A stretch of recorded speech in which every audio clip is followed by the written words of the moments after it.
une médium qui s'appelle Ultratech. Je fais juste nmap de l'adresse IP. Et pendant que ça charge, je lance un vrai scan nmap plus poussé. Mais ça me donne au moins l'info qu'il y a du FTP et quelque chose sur 80-81. Et je parie que c'est du HTTP, mais on verra. Donc on va voir le port 21 déjà. Est-ce qu'il y a du Anonymous? Clear FTP sur l'IP. On se connecte en Anonymous. On met pas de password. Est-ce que ça marche? Ça met trop de temps, j'ai l'impression que non. Login failed. Bye. Laisse tomber. Ici, on a un VSFTPD 3.3.0. On sait que c'est à peu près à jour parce qu'on l'a regardé tout à l'heure. Je fais un search exploit VSFTPD. On voit que le 3.0.3 est vulnérable à un déni de service, mais les dénis de service, ça ne nous intéresse pas ici. Donc on voit ensuite qu'il y a du SSH, OpenSSH 7.6 P1 Ubuntu. Donc c'est un fork de la version 7.6 dédié à Ubuntu. Donc c'est patché, c'est pas vulnérable ici. Il nous faudra des credentials. On voit qu'il y a un service HTTP sur 8081 qui héberge un Node.js Express Framework. Donc ça peut nous intéresser. Et on a également un port 31331 qui héberge du HTTP avec un Apache HTTPD 2.4.29. Si c'était du 2.4.49, ça m'aurait intéressé parce qu'il y aurait éventuellement eu une faille, une CVE qui est sortie il y a moins d'un mois qui permet d'exploiter le 2.4.49 qui permet de faire un arbitrary file reading, donc de lire ETC passwd par exemple. Mais ici, ça va pas nous intéresser. Ici, on va s'intéresser donc nos deux seules pistes, les 2 ports en HTTP.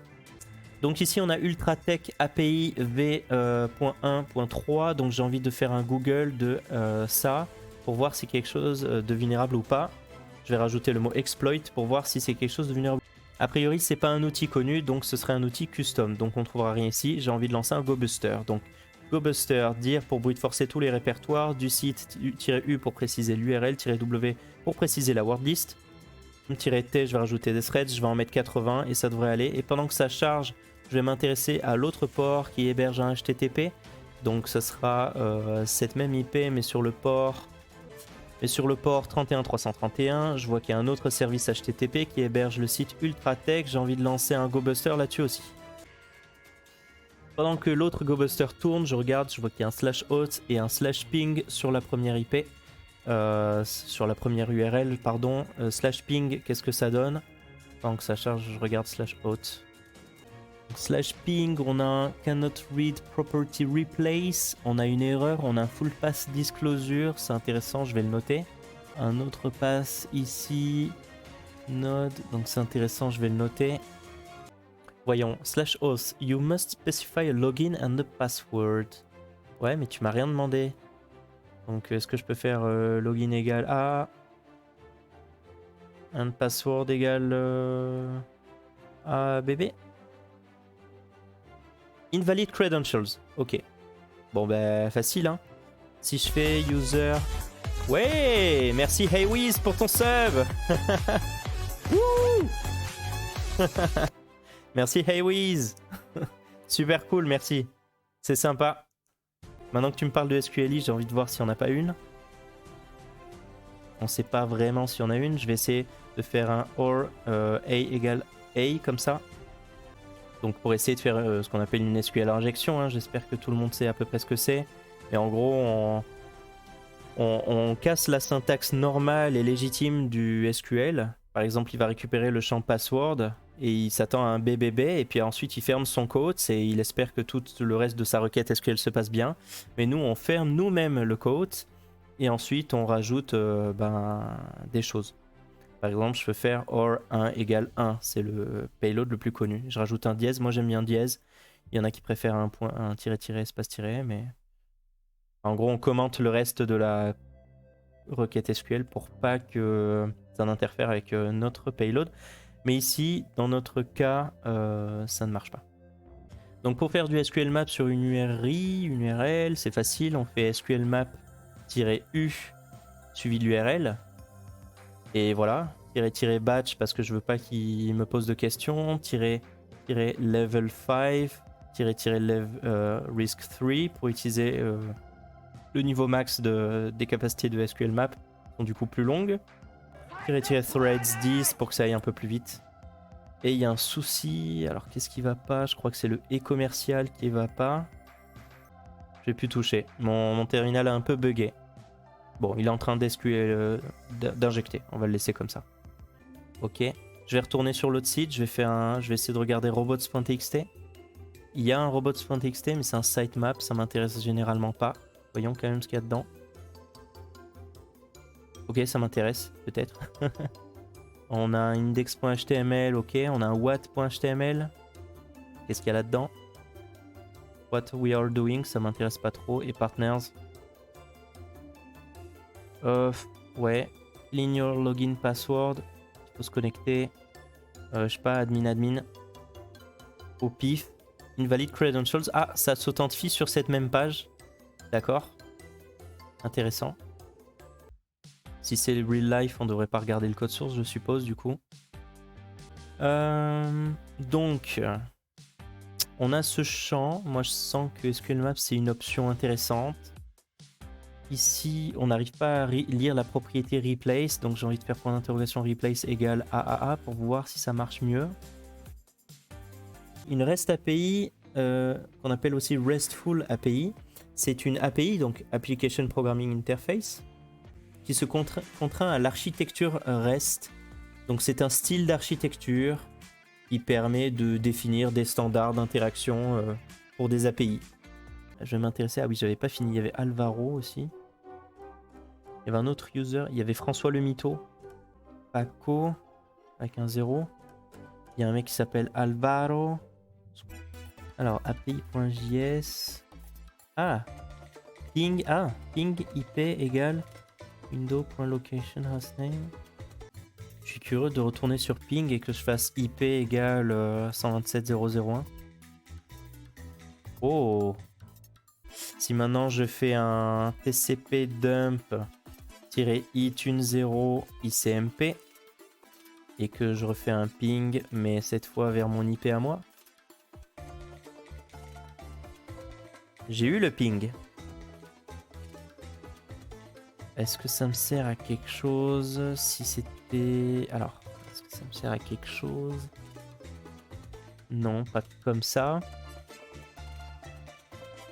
Si je fais une SQL, si j'essaie d'une commande injection ici, ping, point virgule, enfin de l'IP, point virgule ls, merci Squel Leo pour ton follow. Si je fais un point virgule ls pour essayer de faire une commande injection, il me dit name or service not known. Known. Si je fais un %00, qu'est-ce qu'il me dit? Rien.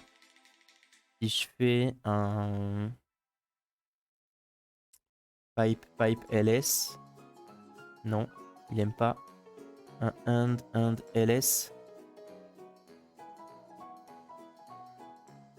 il a pas l'air de faire un truc. Je vais faire id plutôt peut-être.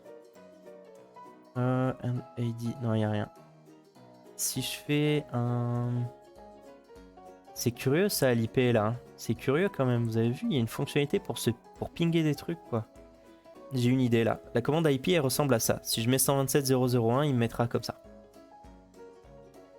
Qu'est-ce qui se passe si au lieu de l'IP ici ça fait ping xxx. Si au lieu de xxx je mets $ ouvrez parenthèse ID fermez parenthèse, bah, ça va essayer la commande... Voilà, il y avait plusieurs types de commandes injection. J'aurais pu faire ping xxx.ls, mais j'ai vu que ça marchait pas. Je me dis que je peux peut-être essayer ping au lieu de l'IP, de pinguer ça, ce qui va donner ça. Donc ça va pinguer quelque chose, ça va échouer, mais ça va faire un $ID. Peut-être que je peux faire de la commande injection comme ça. Ouh, très intéressant. Echo salut, ça va afficher salut à l'écran. Si je fais backtick ID, ça va afficher l'ID de l'user. Donc ça va faire une interprétation de commande. Mais normalement, ça marche de la même manière que ça. $ID, c'est pareil normalement. Et merci, je l'endure pour ton follow. Oh, bravo! Si je fais backquote which ls, backquote bin ls, ça marche très bien. Je vais utiliser le port 9002, plus 1, tac. Ah, il est génial ce site. Vous avez vu, je m'en servais jamais, mais pourtant il est pratique. Je le connaissais en plus, c'est juste je m'en sers jamais par habitude quoi. Je suis un vieux de la vieille, mais les gens qui sont in, ils utilisent ce site. Je vais faire un NC-LNVP 9002. Et je vais utiliser... Ouais, je vais injecter ça. Et du coup, à la place, ce payload-là. Mais je pense quand même, du coup, qu'il y aura des problèmes de caractère. Effectivement, j'ai pas de reverse shell. Donc, ce que j'allais vous dire, c'est que je vais encoder ça en base 64. Donc, je vais écho entre simple quote cette commande de type reverse shell. Que je vais encoder ça en base 64. Et ensuite, sur la commande injection, ce que je vais faire un écho du base 64 que je vais piper dans base 64-D pour le décoder et que je vais piper dans bash pour l'interpréter. Ou dans SH du coup ici, puisque ici j'ai lancé un SH. D'habitude je lance bash, mais bon. SH c'est plus universel on va dire. Donc je fais ça, et normalement avec ça, j'aurai pas de problème de caractère. Voyons si j'ai eu un shell ou pas entre temps, non. Et donc je vais essayer avec Burp Suite, du coup avec ma commande injection, de faire ça. Et de URL encoder peut-être ça. Enfin, je vais laisser comme ça, voir. Est-ce que j'ai un shell? Non. Et je vais l'URL encoder. Ça me va pas. Salut, anti/x20. Salut, ça va marcher, c'est sûr. Je vais essayer ça. CTRL Z. À la place du espace, je vais faire un anti/x20. Ah, j'ai peur que les anti/ soient buggy. Ici, je vais rajouter anti/x20. Parce que c'est pas des espaces URL encodés, mais hexadécimal encodés. Je veux pas des espaces pour le site web, mais pour le bash derrière. Vous voyez, ça marche mieux, la coloration est meilleure. Je vais essayer ça. Et si ça marche pas, il y a l'autre idée qui est excellente de particules de Dieu. Et elle est nickel. Et elle marchera certainement. Voyons déjà ça. Ah, il dit qu'il y a un problème avec l'usage de ping, mais non, marche pas. Je vais utiliser l'autre idée. Tout simplement, je vais copier... Je vais mettre bash ici plutôt. Je préfère. Et je vais copier-coller cette commande-là dans un fichier ici. Je vais l'appeler boom.sh et je vais écrire ça. Je vais mettre un shebang bash peut-être. Point d'exclamation dièse. Non, c'est quoi? Dièse point d'exclamation /bin/bash. Et je vais l'uploader sur la target en créant un petit serveur web basique. Oups.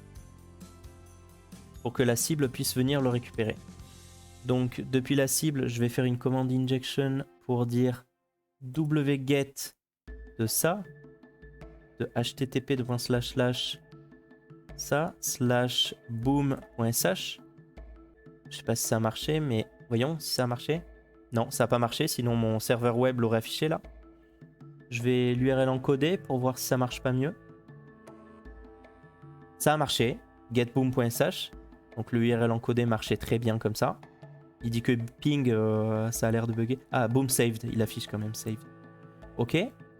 Si je fais un ls normalement... Oula. utech.db.sqlite. Ok. Bon, j'allais avancer un peu plus loin pour un reverse shell, mais je vois que c'est la réponse attendue à la question. Ici, la database, c'est celle-là. Submit. Apparemment, je peux dumper cette database. Un moyen simple de faire ça, c'est de voir s'il y a une map déjà. S'il y a netcat, je veux dire, which plus nc. Il est là. Donc ça veut dire, ouais, c'est effectivement du SQLite, tout à fait. Ça veut dire que je devrais pouvoir faire un netcat. Je l'URL encoderai après. Hein. Je fais un netcat vers mon adresse IP sur le port 9002 et j'y inclus. Oula, je sais pas si ce caractère passe. Mais je vais essayer. J'y inclus le fichier et je vais URL encoder tout ça, CTRL U. Et je vais me mettre en listening ici, mais je vais outputter le résultat dans database.sqlite. Je vais faire send et on va voir si ça marche. Ah, j'ai eu une connexion. Bon, ça marche a priori peut-être. On va voir s'il a... Voilà, on va couper. ls. ls. cat database.sqlite. Oui. Alors c'est un peu buggy. Je vais faire un strings de database. Voilà, c'est moins buggy. On n'a pas besoin de le parser. J'avais bien envie d'avoir un reverse shell, mais on va dire qu'on va s'arrêter là-dessus pour essayer d'obtenir le reverse shell, mais que c'est clairement possible. On a des credentials ici. Peut-être pour la forme, je vais quand même essayer d'avoir un reverse shell. Bah, il y a du netcat, donc... de toute façon, il y a boom.sh. Normalement, je peux faire un... Je vais relancer mon netcat ici. Et je vais ici... Je mode plus X de boom.sh. Mais il faut en URL encoder ça. Ah, c'est bien, il le fait bien, c'est bon. Normalement, c'est bon. Et ensuite, je fais un /boom.sh. URL encodé. C'est bon. Send. Et ça m'a donné un shell. Ok, ça m'a donné un shell. Je sais pas si c'était le but de le faire, mais bon, c'est pour vous montrer qu'on peut le faire maintenant facilement, du coup, comme ça. Vous avez compris comment ça marchait, hein. Donc là, on a root, son hash, ce serait ça, et admin, son hash, ce serait ça. Je vais aller sur CrackStation. CrackStation. On va voir s'il est crack. Ça m'évite de sortir John the Reaper. Je vais sortir ces deux haches. Tac, on va essayer de voir si on peut les craquer. Ouais, donc alors le premier, je les ai inversés. Hein. Celui-là, root, du coup, son password, c'est ça. Et admin, son password, c'est ça. Ok. Ok, on a des passwords en clair. Je vais faire SSH de root at l'IP et son password, ce serait ça. Est-ce qu'on a le droit? Ouais, ok. Donc là, on a un vrai shell, non pas en tant que 3W data, mais en tant que root avec des zéros. R00T, on va dire. Donc ça veut dire que... Alors, on n'est pas dans un Docker, mais on pourrait instancier un Docker et depuis ce Docker, monter le file system GTFO beans Docker. Shell suid sudo. Si je fais cette commande là, qu'est-ce qui se passe? Est-ce qu'on passe route? Ah, il trouve pas l'image Alpine latest. Docker du coup, images. C'est bizarre, je l'avais fait là et ça n'avait pas marché. Bon, je l'ai refait là et ça marche. Ok, donc il y a cette image. Je pense que si je fais cette commande là, ça devrait marcher, sauf qu'il faut que je change Alpine par l'autre image, qui est cette image ID. Voilà, je remplace Alpine par ça. Je pense que ça, peut-être qu'avec ça, je passerai route. Voyons. Ma commande de tout à l'heure a marché. C'est bon, ça a marché. Vous avez vu, je suis route. Je suis dans l'environnement Docker. Si je vais dans /root, ls, ls-il, il n'y a pas de dossier. Ah si, il y a un dossier .ssh, cd.ssh, ls, cat id rsa. Ah, bah c'était ça. Ici, je devais faire un docker images, vous voyez, pour lister les images. Et je voyais qu'il n'y avait pas Alpine, mais il y avait cette image ID. Du coup, je remplaçais Alpine par ça. Et ensuite, je faisais cette commande-là. Ça permettait de créer un docker tout en montant le file system. Et ça se trouve pas dans /mnt, c'est juste que tout le file system est monté de nature. Et donc, je me retrouve à faire cd/home et ls. Et je vois qu'il y a effectivement tous les users là. Donc, je suis root avec tout le file system qui va bien. Donc je peux accéder aux fichiers du file system qui vont bien. Donc /root, effectivement, le but c'était pas de récupérer le flag, c'était de récupérer .ssh. cat id rsa. En conclusion, quand on fait id et qu'on voit qu'on est dans le groupe Docker, on sait que c'est comme si on était root. Si je fais un petit résumé, on a fait un scan and map de la machine, on a découvert qu'il y avait des sites web, on a pu regarder sur un site web, on a vu qu'il y avait une capacité de login. On a pu regarder un petit peu autre chose, on a vu qu'il y avait une capacité de pinguer. Quand on a essayé de faire un ping, on a vu qu'on pouvait faire une command injection. Dans cette command injection, on a pu avoir un reverse shell, mais c'était pas forcément nécessaire. On pouvait tout simplement faire un ls et voir qu'il y avait un fichier de base de données. Et ce fichier de base de données, on a pu le dumper, par exemple avec Netcat. On a pu se le transférer et récupérer des HMD5 qu'on a pu craquer. Du coup, on a pu s'authentifier en SSH avec un user. Et avec ce user, par exemple, on a pu voir qu'on appartenait au groupe Docker. Avec ce user, on a vu qu'on appartenait au groupe Docker. Quand on est dans le groupe Docker, ça va automatiquement dire qu'on peut être root. Donc, on devait exécuter cette commande-là. On devait faire du coup Docker images pour voir les images. On voit que l'image ID, c'est celle-ci. Et donc on faisait correspondre l'image ID ici. Et donc on avait juste à copier-coller cette commande. Et du coup on était root tout en montant le file system Docker. Donc on pouvait aller lister tous les fichiers du file system. Si vous kiffez les streams de hacking, n'hésitez pas à mettre un pouce bleu en rediff sur YouTube. Ciao ciao.